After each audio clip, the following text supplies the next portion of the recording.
Radhe friends and welcome back to my YouTube channel. तो friends यहाँ पर हो गई थी मैं रेडी स्कूल जाने के लिए। एंड स्कूल से आने के बाद ना फिर मैं अपनी रूम में आ गई थी और उसके बाद फिर मैंने लंच किया। लंच करने के बाद फिर घर के काम ख़त्म किए, बर्तन वगैरह थे ऐसे ही तो उनको साफ़ वगैरह करने के बाद ना फिर मैं बैठ गई थी रिवीजन करने। ये जो नोटबुक है मेरी वो उत्तराखंड के नोट्स बनाए हुए हैं मैंने। स्टार्टिंग का 1-2 लेक्चर ही अभी तक लिया हुआ है तो वही को मैं रिवाइज कर रही थी, साथ में देख रही थी और अभी इसके साथ साथ सोच रही थी कहाँ से स्टार्ट कर, कौन सा लेक्चर लेना शुरू करूँ, क्योंकि बीच में थोड़ा सा गैप होने की वजह से थोड़ा ज़्यादा ही हो गया, जिसकी वजह से थोड़ा सा अभी कंसिस्टेंसी को लेकर थोड़ी सी दिक्कत हो रही है, मुझे थोड़ी डिफ़िकल्टी आ रही है। बट कोई बात नहीं, वैसे तो मैंने लिखा हुआ है कहाँ पर मैंने किस लेक्चर को कहाँ पर छोड़ रखा है, तो वहीं से कंटिन्यू करूँगी मैं। तो फ्रेंड्स यहाँ पर ना मैं एक कमेंट का रिप्लाई करूँगी। तो अभी रिसेंट का ही कमेंट है वो कि जब मैंने टीचिंग ज्वाइन करी थी कि क्या मेरा इंटरव्यू हुआ था। तो हाँ, मेरा इंटरव्यू हुआ था जब मैं पहले वाले स्कूल में थी और उस टाइम पे मैं फ़र्स्ट टाइम गई थी टीचिंग के लिए, क्योंकि आप लोगों को पता है कि मैं घर पे रहती थी। तो उस टाइम पे ना मैं अपना रिज्यूम बनवा के गई थी, अपने डॉक्यूमेंट्स की फ़ोटोकॉपी करवा के लेके गई थी वहाँ पर और एक फ़ाइल के फॉर्मेट में लेके गई थी सब कुछ। तो उसके बाद में फिर जो वहाँ पर प्रिंसिपल सर थे, जो ऑफिस था, फिर मैं वहाँ पे प्रिंसिपल सर से मेरी बात हुई। मतलब उन्होंने ही मेरा इंटरव्यू लिया था। इतना बड़ा तो नहीं हुआ था, लेकिन ये कि बेसिक से उन्होंने क्वेश्चन पूछे थे कि जैसे कि आपकी क्वालिफिकेशन कितनी है, आपने कौन से सब्जेक्ट से अपनी स्टडी की हुई है, आप कौन सा सब्जेक्ट में ज़्यादा अच्छे से आपकी पकड़ है कि आप बच्चों को अच्छे से समझा पाओगे, ये हो गया।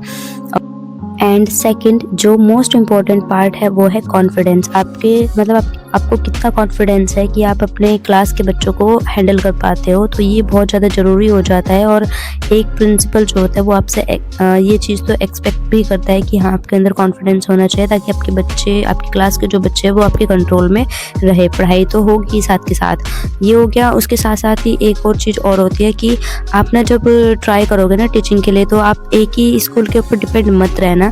और जो भी आपके एरिया में, जो आपके आसपास, आप सर्च करना कौन कौन से स्कूल है जहाँ पर आप पढ़ाना चाहते हो और कौन सा सब्जेक्ट आप पढ़ाना चाहते हो। उसकी थोड़ी बहुत ही से आपको बेसिक तो बिल्कुल छोटे से क्वेश्चन आपको बिल्कुल तैयार कर लेने हैं। वैसे तो उनका क्वेश्चन तो वैसे वो आपसे नहीं पूछेंगे, वो तो आपका सब्जेक्ट होगा, क्योंकि जब आप जो सब्जेक्ट आपको पढ़ाना है उसके बारे में आपको डिटेल तो होगी।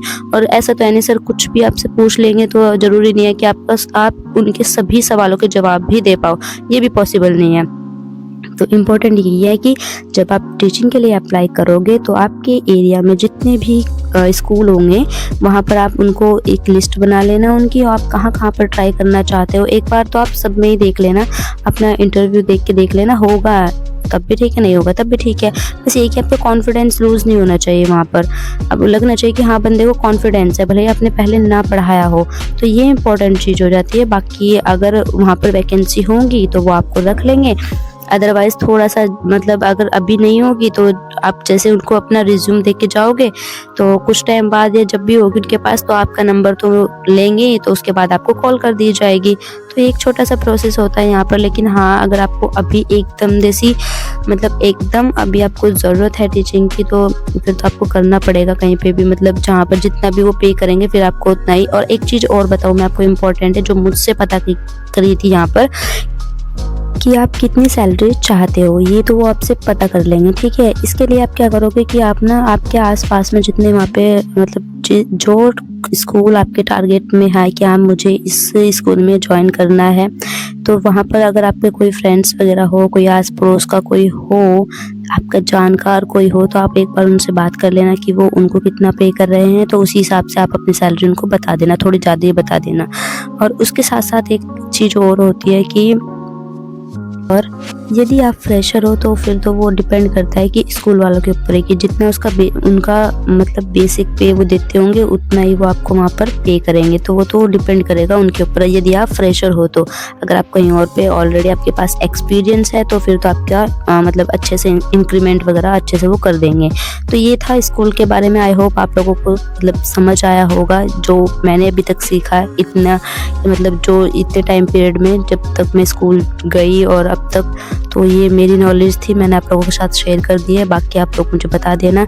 और ये था मैं अभी जब स्टडी कर रही थी। और फ्रेंड्स उसके बाद में फिर शाम के टाइम जागरण था हमारे सर के घर पर, तो यहाँ पर मैं रेडी हो गई थी। फिर जहारवीर बागड़ वाले बाबा जी का जागरण था सर के घर पे और हमारे स्कूल का पूरा स्टाफ इनवाइटेड था, तो मैं भी गई थी अपने स्टाफ के साथ। यहाँ पर मैं रेडी हो गई थी। फिर आगे आपको दिखाऊंगी छोटी सी क्लिप वहाँ की जहाँ पर जागरण हो रहा था। तो फ्रेंड्स